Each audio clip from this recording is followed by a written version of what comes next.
ఇల్లంతకుంట మండల కేంద్రంలో ముఖ్యమంత్రి రేవంత్ రెడ్డి వైఖరికి నిరసనగా బీఆర్ఎస్ పార్టీ నాయకులు నిరసన తెలియజేశారు. హైదరాబాద్లో మాజీ మంత్రి ఎమ్మెల్యే హరీష్ రావు, ఎమ్మెల్యే పాడి కౌశిక్ రెడ్డి అరెస్ట్ నిరసిస్తూ ఇల్లంతకుంట నాయకులు నిరసన తెలిపారు.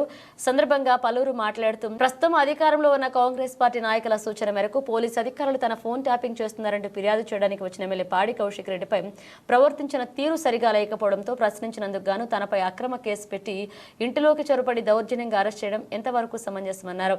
కౌశిక్ రెడ్డి ఇంటికి దగ్గరికి వచ్చిన మాజీ మంత్రి హరీష్ రావును సైతం అరెస్ట్ చేసి పోలీస్ స్టేషన్కు తరలించడం సరైంది కాదన్నారు.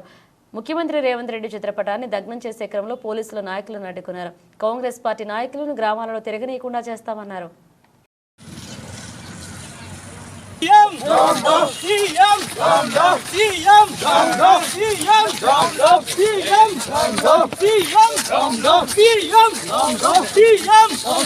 పరిపాలన లేదు అని చెప్పని అడిగితే కూడా అరెస్ట్ చేసి మరి పోలీస్ స్టేషన్లో పెట్టడం జరుగుతుంది.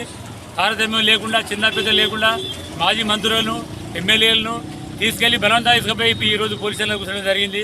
మరి ఇలాంటి అబద్ధపు ప్రభుత్వం, అబద్ధాలు చెప్పి ప్రభుత్వానికి ఏర్పరచుకున్న రేవంత్ రెడ్డి గారు మీరు ఎంతో కాలం కొనసాగే అవకాశాలు లేవు. ఎందుకు శాతం అంటే ఈ ప్రజలంతా చూస్తూ ఉన్నారు. మరి ప్రజలు ఉత్త ఎడ్డోళ్ళు కాదు, ఏదో మీరు చెప్పిన హామీలను నమ్మి మోసపోయి ఈరోజు మీకు ఓట్లు ఎత్తే మరి పేద ప్రజలను కూడా అనేకమైన ఇబ్బందులు పెట్టి మీరు ఈరోజు నాయకులను కూడా అరెస్ట్ చేయడం అనేది మరి ప్రజలంతా కూడా గమనిస్తారు. ఇవాళ కౌశిక్ అన్న ఏం తప్పు చేసిందని అడుగుతున్నాం. ఇవాళ దళిత బంధులో స్టాచ్యురేషన్ మోడ్లో ఉన్న నిధులను మా దళితులకు ఇవ్వండి, మా దళితుల కుటుంబాలకు బాగుపడతాయని కొట్లాడినందుకు అరెస్ట్ చేస్తున్నారా?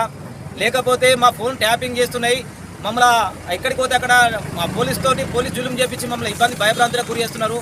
ఒక శాసనసభ్యునిగా నాకే కాన్స్టిట్యున్సీలో భయభ్రాంతులకు గురి చేస్తే సామాన్య ప్రజలు ఎట్లా ఇబ్బందులు పడతారో అని చెప్పి ఏసీపీకి ఫోన్ చేసి రమ్మని చెప్తే వెళ్ళినాక కావాలనే కుట్రపూరితంగా విధులకు ఆటంకం కలిగించిందనేసి కౌశిక్ అన్నను ఎక్కడికక్కడ నిర్బంధించి ఇంట్లో బెడ్రూమ్ దగ్గరకు వెళ్ళి పోలీసులు ఇవాళ అరెస్ట్ చేయడాన్ని తీవ్రంగా ఖండిస్తున్నాం.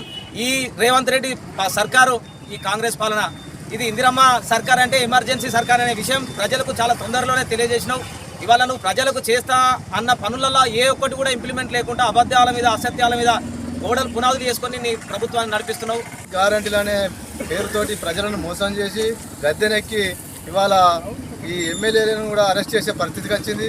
రేపు సామాన్య మానవులు ప్రజలు కూడా భయభ్రాంతులకు గురి చేసే విధంగా తుగ్లక్ పాలన చేస్తున్నాడు ఈ రేవంత్ రెడ్డి.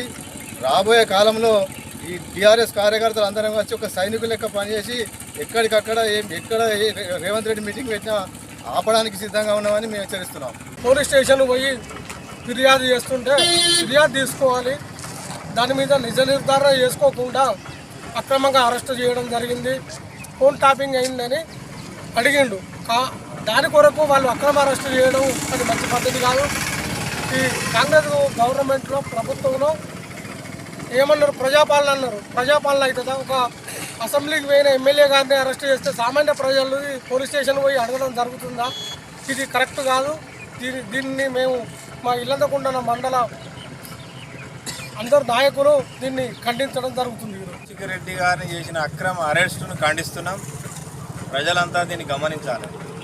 ముఖ్యమంత్రి గారు మీరు ఇస్తానన్న హామీలు ఇయ్యరాదాయను మొదలు చక్రధర్ గౌడ్ అనేటోడు ఒక బ్రోకర్ హరీష్ రావు మీద ఫోన్ ట్యాపింగ్ అని కేసు పెడితే ఆయన మీద కేసు చేసిన ఈ పోలీస్ వ్యవస్థ ఒక సామాన్యునికి ఇవాళ ఏం జరుగుతుంది? ఒక చక్రధర్ గౌడ్ అనేటోడు కంప్లైంట్ చేస్తేనేమో హరీష్ రావు మీద కేసు చేస్తారు.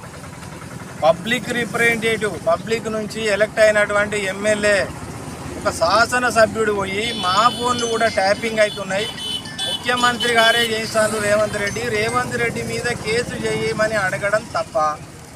అక్కడి పోంగానే సిఐ సాబ్ అవతల పడతాడు, ఎస్ఐ సాబ్ రెస్పాన్స్ ఉండదు. మరి ఎందుకు అడుగుతలేరు? ఎందుకు మీరు బ్రోకర్ చేస్తే హరీష్ రావు మీద ఎందుకు చేసారు? నేను చెప్తున్నా, నా ఫోనే ట్యాపింగ్ అవుతుంది, సీఎంని అరెస్ట్ చేయాలి, సీఎం మీద కేసు చేయాలని కంప్లైంట్ చేసిండు.